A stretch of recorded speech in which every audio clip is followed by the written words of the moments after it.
Hey everyone, and welcome back to another video. And in this video, I'm going to be going over this review on this level 8 hard case carry-on. Now this video is going to be particularly useful for individuals. If you're wondering whether you should get a hard case or soft side level 8 carry-on, then definitely check this one out.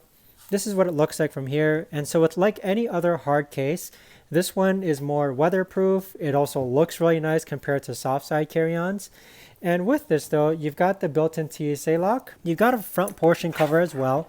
So if we go ahead and slide this open, you've got a laptop compartment, a tablet compartment, and other compartments as well to kind of put things in. So you've got some pockets here, you've got a mesh pocket over there. And of course, just like with the hard case carry-ons, if we open up the main portion of the bag, this is what the main portion of the bag looks like. So you've got the interior compartment, you've got a zippered compartment over there. You've also got this right here to kind of compress your clothing down. And with it, you've got a 360 roll with this carry-on. I've used this multiple times throughout the airport and I've had no problems with it whatsoever. As far as the telescopic handle goes, you've got the telescopic handle. And of course, you have a handle on each side to help you place it in overhead storage bins.